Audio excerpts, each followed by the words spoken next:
쏟아지는 종목 기사들, 그리고 떠다니는 소문들, 모든 게 진실일까요? 핫한 기업에 대한 정보들을 생생주익 정보 통해서 필터링해드리고 대신 공부해드리겠습니다. 차트를 통해 기술적 분석을 하는 것이 아닌 기업, 주가, 재무제표, 그리고 호재 악재 등을 분석하여 투자에 도움이 되는 정보를 제공하겠습니다.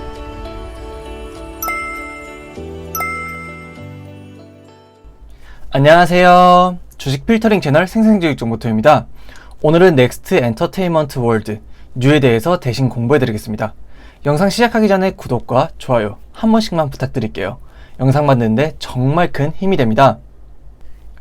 요즘 가족들이 이렇게 둘러앉아서 TV를 보거나 아니면 좋아하는 프로그램 시간에 맞춰서 TV 앞에 꼭 앉는 그런 분들은 확 줄어든 것 같습니다. 저 같은 경우도 TV망은 가입하지 않고 넷플릭스, 웨이브 등 OTT 서비스를 크게 보기 위한 용도로만 TV를 사용하고 있는데요. 이거는 2020년 방송매체 이용 행태에 대한 조사인데요. 2011년까지만 해도 TV가 방송을 보기 위한 필수 매체라고 생각하던 인식이 이게 60%였는데 지금은 압도적으로 스마트폰이 높습니다. 이건 나이가 젊을수록 더 많은 수치 차이가 나는데요. 아니 여기 보니까 50대 분들까지도 스마트폰으로 유튜브를 보시거나 티빙, 웨이브 등으로 지나간 프로그램을 보시는 분들이 많다고 합니다. 생각해보니까 저희 부모님도 그 윗세대이긴 한데 TV로 프로그램을 시청하기보다는 OTT를 연결해서 보시긴 합니다. 넷플릭스, 디즈니 플러스, 아마존 프라임 비디오 등 OTT가 시장 점유율을 넓혀가면서 영화, 드라마를 내가 원하는 시간에 즐기고 또한 더 다양한, 더 높은 퀄리티의 영화, 드라마를 볼 수도 있게 되었습니다. 이제 우리나라에서도 OTT 시장이 기존 방송 생태계를 위협하고 있는데요. 웨이브, 티빙 등 우리나라 토종 OTT들 또한 넷플릭스의 독주를 막기 위해서 2021년부터는 조 단위로 컨텐츠에 투자를 하고 있는 상황인데요. 웨이브 오리지널, 티빙 오리지널과 같이 OTT 독점 영화, 드라마, 예능들이 요즘 많이 나오고 있습니다. 우리나라는 옥자부터 시작해서 킹덤, 스위트홈, 승리호 등 흔히 말하는 K 콘텐츠의 힘으로 해외에서도 인기를 끌고 있으며 또한 아시아권에서는 한국 콘텐츠가 워낙 유명하기 때문에 글로벌 OTT들이 한국을 가장 우선순위로 진출하고자 합니다. 올해 초부터 넷플릭스의 아성을 깨기 위해서 그리고 아시아 시장 진출을 하기 위해서 디즈니 플러스가 한국에 상륙할 것이다 라는 소식이 전해졌습니다. 그리고 여기 보시면 그 소식에 영화, 드라마 등의 콘텐츠 제작사들이 올해 초에 많이 올랐습니다. 글로벌 OTT들은 한국 시장에 많은 투자를 할 것이고 또한 OTT 기업들도 대규모 투자를 통해서 OTT 시장 싸움이 본격적으로 이뤄질 텐데 어쨌든 그들이 필요한 작품을 만들어내는 게 콘텐츠 제작사들이고 제작사들은 예전보다 좋은 환경에서 더 높은 퀄리티의 작품으로 뛰어난 매출 신장을 기록할 것이라는 예상이 됐기 때문에 주가가 급하게 올랐습니다. 하지만 너무 급하게 주가가 올랐을까요? 최근에는 다들 주가가 조금 잠잠했었는데요. 그런 와중에 최근 며칠간 조금씩 주가를 다시 올리고 있는 기업들이 있습니다. 뉴는 삼성전자가 글로벌 OTT 시장 진출을 본격화할 것이다 라는 소식의 강세라고 합니다. 그런데 사실 이 소스는 이미 올해 초에 나왔던 소식인데 그것 때문에 이게 올랐는지 조금 의문이긴 합니다만 그렇다면 뉴의 주가는 앞으로 어떻게 될 것인가? 오늘의 영상은 조금 길어질 것 같아서 1부에서는 기업 분석, 주가, 재무제표에 대해서 알아보고 2부에서는 조금 더 자세하게 호재와 악재 등을 통해서 알아보도록 하겠습니다. 넥스트 엔터테인먼트 월드, 이거의 줄임말인 뉴의 기업 분석을 해볼 텐데요. 뉴의 지배구조를 보니까 생각보다 복잡하고 생각보다 많은 자회사들이 있는 것을 알 수가 있습니다. 맨 위에 있는 영화 투자 배급 사업 적혀있는 거 보이시죠? 회사는 여기서부터 시작을 했습니다. 그리고 점점 사업을 확장해 나가면서 콘텐츠 제작, 판권 유통, 음악, 스포츠 사업 등으로 확장을 한 건데요. 그럼 하나하나 기업들에 대해서 간단하게 한번 훑어보겠습니다. 먼저 모기업의 역할을 하는 뉴 영화 사업입니다. 한국 영화를 투자하고 이를 극장에 배급하고 마케팅하는 업무를 진행하고 있는데요. 뉴에서 투자 배급한 영화들을 보면 7번 방의 선물, 부산행, 변호인 등 이런 천만 영화들도 보이고 영화를 엄청 좋아하시는 분들이 아니시더라도 여기에서 한 편 이상은 보셨으리라고 생각이 듭니다. 뉴는 국내 4대 영화 배급사 중에 하나입니다. 뉴는 투자, 배급, 마케팅을 하면서 노하우가 쌓였고 이제는 콘텐츠 그룹으로서 직접 영화, 드라마도 제작하고 있는데요. 여기 보이시는 것처럼 2016년에 태양의 후예를 성공적으로 제작하고 스튜디오 앤 U를 설립합니다. 그 뒤로는 미스 함무라비, 뷰티 인사이드, 보좌관, 안시성 등을 제작하였고, 그리고 최근에는 TVN에서 방영 중인 악마 판사도 제작을 했습니다. 악마 판사는 최근 시청률이 6.3%일 정도로 아주 인기가 좋은 드라마입니다. 또한 올해 4월에는 디즈니 플러스와 5년 콘텐츠 파트너십을 체결하기도 했습니다. 그리고 다들 기대하시는 무빙이라는 드라마도 곧 제작에 들어갈 예정이기도 하고요. 꽤나 탄탄한 드라마 제작 필모를 가져가고 있는 스튜디오 앤 U입니다. 다음으로는 콘텐츠 판다라는 자회사가 있는데요. 영화를 IPTV나 모바일 등 플랫폼에 유통하는 사업을 하고 있는데요. 대표적인 예로 TV에서 했던 보좌관을 넷플릭스에서 볼 수 있게 넷플릭스에 유통하는 사업을 하고 있고요. 그리고 낙원의 밤이라는 영화를 제작을 했는데 코시국이 다쳤잖아요. 그래서 영화 상영이 어려울 것 같으니까 이걸 넷플릭스에 유통을 하는 사업을 하고 있습니다. 또한 우리나라 영화들을 해외에 유통하는 사업도 하고 있는데요. 부산행, 반도가 아주 대표적입니다. 그리고 국제영화제에 국내 작품을 출품해서 더 많은 국가에서 유통될 수 있는 사업도 하고 있습니다. 회사는 뮤직앤유라는 자회사를 두고 음원사업, 유통사업, 그리고 공연사업 등을 하고 있습니다. 또한 지니, YG 등과 물류 계약을 체결해서 온 오프라인 서비스도 진행을 하고 있습니다. 브라보앤유를 통해서는 스포츠 사업을 하고 있기도 한데요. 평창올림픽에서 국민들에게 감동을 선사했던 팀킴을 매니징하고 있고, 한국 피겨의 최고 유망주 차준환 선수도 여기에 포함되어 있습니다. 그리고 당구 투어 등을 주최하면서 다양한 스포츠 사업도 진행하고 있고요. 그리고 꽤나 유망한 신사업들을 하고 있는 자회사들도 있는데요. 여기 나와 있는 UID는 2019년에 설립되었는데요. 여기서 하고 있는 거는 우리나라에는 이런 서비스가 없어서 쉽게 감은 잡히지 않으실 거예요. 여기서 하고 있는 것은 FAST라고 해서 Free Ad Supported Streaming TV, 한국말로 하면 광고 기반 무료 스트리밍 TV 서비스를 하고 있는 건데요. 넷플릭스, 디즈니 플러스 등 OTT가 대세인데, 그런데 북미에서는 패스트 서비스가 엄청난 대세라고 합니다.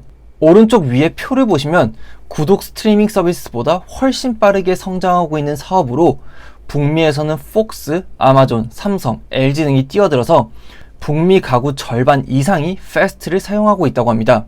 이거는 나중에 호재와 악재에서 다시 설명드릴 텐데, 어쨌든 UID는 차세대 OTT라 불리는 패스트 시장에 뛰어든 국내의 유일한 회사라고 보시면 될 것 같습니다. 그리고 엔진 비주얼 웨이브라는 기업도 있는데요. VFX 사업, Visual Effects, 그러니까 시각적 특수 효과를 하는 건데요. 쉽게 말해서 영화, 드라마, 광고 등에 쓰이는 CG 서비스라고 보시면 될 것 같습니다. 회사는 2019년에 설립되었는데요. 현재 시장에 있는 VFX 기업들 사이에서는 아주 신생 기업이라고 볼 수 있기도 하지만 2020년에는 가상세계 위주의 드라마 SF8에 제작 참여하기도 했고, 지금은 VR, AR 프로젝트에도 참여하고 있다고 합니다. 마지막으로 시네큐라는 영화관 사업도 진행 중인데요. CGV, 롯데시네마, 메가박스와는 조금 다른 노선을 타고 있습니다. 충북 보은, 경북 칠곡, 경남 하동 등 유동인구가 다소 적은 지역에서도 편안하게 영화 관람을 할 수 있도록 영화관 서비스를 진행하고 있습니다. 물론 서울 신도림에도 영화관이 있긴 하다만 대체로 외곽에 위치한 영화관들이 많습니다. 회사 안에 수많은 자회사들이 있다 보니까 설명이 길어졌는데 매출 비중은 어떨까요? 2016년부터 2020년까지 최근 5개년 동안 매출액을 가지고 와봤는데요. 이걸 영화 투자 배급 사업을 하는 별도 기준과 자회사 매출로 따로 나눠서 보겠습니다. 2016년까지는 대부분의 매출이 영화 투자 배급에서 일어났으나 영화, 드라마를 제작하는 자회사를 2016년에 설립하는 등 자회사에서 매출이 많이 일어나면서 2019년부터는 모회사의 역할을 하는 유무비보다 자회사 매출이 더 많아졌습니다. 이 부분도 호재와 악재에서 더 자세히 말씀드리긴 하겠지만, 영화 투자 배급은 해당 영화가 쪽박을 치면 전체 매출이 휘청거릴 수밖에 없으며, 그리고 지금은 코시국으로 영화 산업이 더욱 좋지 않아져서 어쩔 수가 없었습니다. 이번에는 2020년 기준으로 자회사 매출들을 가지고 와봤는데요. 자회사 중에서는 컨텐츠 판다, 스튜디오 앤유, 뮤직 앤유, 브라보 앤유 순으로 매출이 많았습니다. 그럼 유의 기업 분석을 조합해보면 영화 배급사로 시작을 해서 다양한 영화, 드라마 콘텐츠 제작 및 유통까지 발을 넓혔으며 최근에는 차세대 스트리밍 서비스와 VFX 사업으로도 확장을 하고 있다. 모회사도 괜찮지만 더 큰 성장에 기여할 수 있는 자회사들도 많이 있다. 이렇게 봐주시면 좋을 것 같습니다. 뉴는 제가 분석 영상을 제작하고 있는 7월 14일 기준으로는 4.53% 상승한 1150원으로 장을 마감했습니다. 뉴는 이번 주 월요일부터 아주 흐름이 좋은데요. 이번 주 월, 화, 수만 해도 약 10%가 올랐습니다. 최근에 제작사, 엔터주들이 상황이 좋은데요. 뉴에게는 지금 아주 큰 소스가 있는 건지 뭔지는 잘 모르겠습니다만 그럼에도 불구하고 외국인과 기관이 아주 기분 좋게 쌍끌이를 해주고 있습니다. 이번에는 뉴의 10년간 주가를 보면서 회사가 어떻게 흘러왔는지 살펴볼 텐데요. 2014년과 15년까지 회사는 영화 투자 배급에서 좋은 성적을 냈고 2016년 초에 처음으로 제작 진행한 태양의 후예가 대박이 났습니다. 그리고 16년 중순에 배급했던 부산행도 대박이 나면서 아주 큰 기대감을 받고 주가는 만원을 넘어서 17,000원까지 찍었습니다. 하지만 재무제표에서 언급을 드리겠지만 그 이후로는 시네큐 영화관을 시작하면서 매출이 좋지 않았고 영화도 그리 잘 되지 않으면서 적자가 이어지기 시작했습니다. 사람들의 기대감과는 다르게 실적이 좋지 않으면서 주가도 점점 떨어졌죠. 코시국 이전에는 주가가 3,000원, 4,000원 정도였습니다. 그런데 2020년 말, 2021년 초에 우리나라로 넷플릭스, 디즈니 플러스의 글로벌 OTT와 토종 OTT들이 콘텐츠 투자를 늘릴 것이다 라는 소식이 이어져 왔고 그렇다면 뉴도 수혜를 받지 않을까 하는 큰 기대감에 주가가 치솟았고 그리고 이 시기에 스튜디오 앤유는 디즈니와 5년 계약을 맺으면서 더 큰 기대감을 받았습니다. 하지만 2, 3개월간은 조금 주가가 잠잠해졌다가 최근 다시금 만원, 세종대왕님의 주가로 올라온 뉴인데요. 그렇다면 주가는 앞으로 어떻게 될지 그 전에 투자해도 괜찮은 안전한 회사인지부터 알아보기 위해서 재무제표 분석부터 해보겠습니다. 뉴는 여러 자회사들의 매출도 많기 때문에 뉴의 재무제표 분석에서는 연결 그리고 별도로 나눠서 분석을 해보겠습니다. 혹시 모르시는 분들을 위해서 연결은 회사의 모든 자회사들을 합친 재무제표이고요. 별도는 모회사의 역할을 하는 뉴무비만의 재무제표입니다. 먼저 연간 연결 재무상태표를 볼 텐데요. 회사의 부채 비율은 143.27%로 엄청 높은 편은 아닙니다. 2018년까지는 100% 미만이긴 했는데 이게 2019년부터 조금 늘어난 것을 볼 수가 있습니다. 회사가 차세대 OTT 서비스라고 불리는 패스트 서비스를 위해서 뉴아이디라는 자회사를 설립을 했고 그리고 VR, AR 등 메타버스에서 사용이 될 수 있는 VFX 사업을 하는 엔진자에서도 설립을 하면서 이때부터 부채가 많이 늘어난 겁니다. 그리고 조금 더 자세히 보면 회사는 재고자산을 쌓아놓는 제조업이 아니잖아요. 그렇기 때문에 비유동자산에서 투자자산이 많은 것을 볼 수 있는데요. 회사 사업보고서를 보면 투자자산에 정말 여러 투자조합의 지분을 가지고 있는 것을 볼 수 있습니다. 앞서 회사 설명에서도 말씀드렸듯이 영화 투자 배급이 메인인 회사입니다. 이렇게 투자를 해서 영화가 대박이 난다면 더 큰 매출을 일으키는 거죠. 어떻게 보면 이게 제조업의 재고자산이라고 볼 수도 있겠습니다. 회사는 비유동자산에 투자자산이 많기 때문에 유동자산은 그렇게 많은 편은 아닙니다. 그래도 예전에는 현금을 많이 보유하고 있으면서 유동자산이 유동부채보다 많은 상태였는데 2019년에 새로운 사업을 하기 위해서 투자를 하면서 이게 상황이 좋지 않아졌습니다.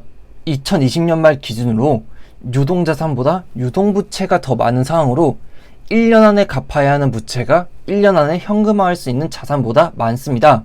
물론 이 갭이 엄청나게 큰 것은 아니라서 당장 회사가 망할 것이다. 이거는 아니라는 점 알아주시면 좋을 것 같습니다. 그런데 여기 맨 밑에 이익잉여금을 보니까 최근에 당기순이익이 좋지 않아서인지 이익잉여금이 계속해서 깎이더니 최근에는 마이너스로 돌아선 것을 볼 수 있습니다. 그리 안전한 상황은 아닌 뉴입니다. 다음으로는 뉴의 영화 투자 배급 사업을 하는 뉴무비의 별도 재무상태표를 보겠습니다. 별도로 보면 부채 비율은 64%인데요. 아까 연결 기준으로 143%라고 했으니까 이 말은 자회사들은 부채 비율이 전체적으로 상당히 높겠다라는 걸 의미한다고 볼 수 있겠습니다. 자회사들은 이제 적자 없이 사업을 잘 진행해야겠습니다. 부채 비율이 꽤 높을 테니까요. 뉴무비는 다른 자회사들보다 투자 배급에 특화되어 있기 때문에 비유동자산 비율이 상당히 높습니다. 유동자산보다 유동부채가 많은 상황이며 유동부채에는 단기 차입금이 절반을 차지하고 있습니다. 마냥 안전하지는 않은 상태입니다. 다음으로는 연결 손익계산서입니다.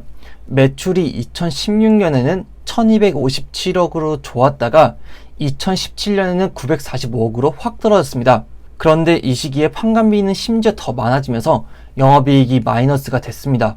회사는 이 시기에 시네큐라는 영화관 사업을 시작했는데요. 그게 상황이 별로 좋지가 않았거든요. 계속 적자였습니다. 다행히도 2018년에 매출이 1600억으로 늘었으나 2019년엔 매출이 조금 줄었고 2020년에는 1400억의 매출을 일으켰습니다. 그래도 코로나 시국임에도 불구하고 마이너스가 이렇게 심하지 않은 거는 회사가 영화 투자 배급만 하는 것이 아니라 콘텐츠를 IPTV, VOD, OTT로 유통도 하고 음악, 스포츠 등 다양한 사업을 하고 있었기 때문에 그나마 매출의 감소폭은 크지는 않았습니다. 하지만 영화 투자, 배급, 제작 등의 사업에서는 해당 영화가 대박이 나지 않으면 영업이익률이 좋지 않을 뿐더러 유통에서도 그렇게 크게 영업이익이 남는 편은 아니었습니다. 그래서 영업이익과 단기순이익은 계속 마이너스로 이어져 왔습니다. 스튜디오 드래곤도 간단하게 비교해 볼 텐데요. 일단 스튜디오 드래곤은 든든한 CJ ENM이라는 모회사가 있고 좋은 작품 제작에도 많이 참여를 해서 영업이익이 상당히 좋은 편입니다. 그런데 나중에도 말씀드리긴 하겠지만 뉴와 스튜디오 드래곤이 조금 다른 게 스튜디오 드래곤은 전문 제작사이고 뉴는 영화 투자 배급 등 다양한 사업을 하고 있는데 그 중에 한 자회사가 제작을 한다는 것입니다. 이 점 알아두시면 좋을 것 같습니다. 아니 그런데 연결 손익계산서를 보니 2017년부터 영업이익이 적자인데 이게 2020년까지 이어졌습니다. 그런데 4년 연속 영업이익 적자이면 관리 종목이 되고 그 다음에도 적자이면 상장 폐지가 된다고 어디서 들은 것 같은데 이 회사 괜찮은 걸까요? 그런데 그거는 별도 손익계산서 상의 영업이익을 봐야 합니다. 뉴의 영화 투자 배급 부분만 볼 수 있는 별도를 보니까 매출액도 그리 성장하지 못했고 영업이익을 보니까 2017년, 2018년, 2019년 3년 연속 적자에다가 그래도 2020년에는 흑자로 바뀌었습니다. 어우 다행이네요. 사실 이게 큰일이 날 수도 있었는데 회사가 머리를 쓴 겁니다. 2017년에 시네큐를 시작했다고 했잖아요. 그런데 그게 원래는 뉴의 영화 투자 배급 회사 안에 있었습니다. 시네큐는 사업을 시작한 이래로 꾸준히 적자였는데 시네큐 때문에 별도 영업이익이 계속 적자였던 거죠. 회사는 시네큐 때문에 관리 종목으로 들어갈 수 있는 위기에 처하니까 2020년 4월에 시네큐를 물적 분할시킵니다. 그러니까 혹을 떼버리는 거죠. 뭐 경영상으로 크게 변한 것은 없으나 일단은 이제는 관리 종목에는 들어가지 않게 됐습니다. 게다가 물적 분할을 하면서 적자만 이어가는 시네큐를 매각하기도 조금은 쉬워졌습니다. 뭐 이거를 매각할지 안 할지는 따로 언급이 없어서 잘 모르겠지만 그래도 어쨌든 한시름 놓았습니다. 뉴의 재무제표를 종합해보면 회사는 오랜 기간 동안 실적이 그리 좋지 않았습니다.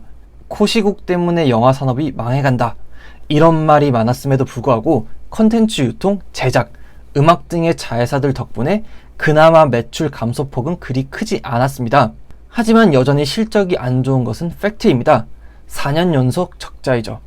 그리고 부채 비율이 크게 높은 편은 아니지만 투자 배급사 특성상 유동자산이 그리 많지는 않고 2020년 기준으로는 유동자산보다 유동부채가 더 많은 상황이 되었습니다. 회사가 당장 없어질 정도로 위험하다 이런 것은 아니지만 그래도 안전한 상황은 아닙니다.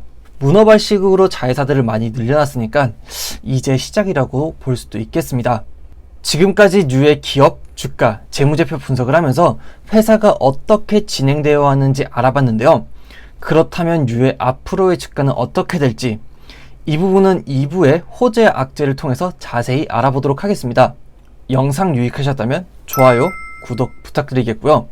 2부까지 조금만 기다려 주시길 바랍니다. 감사합니다.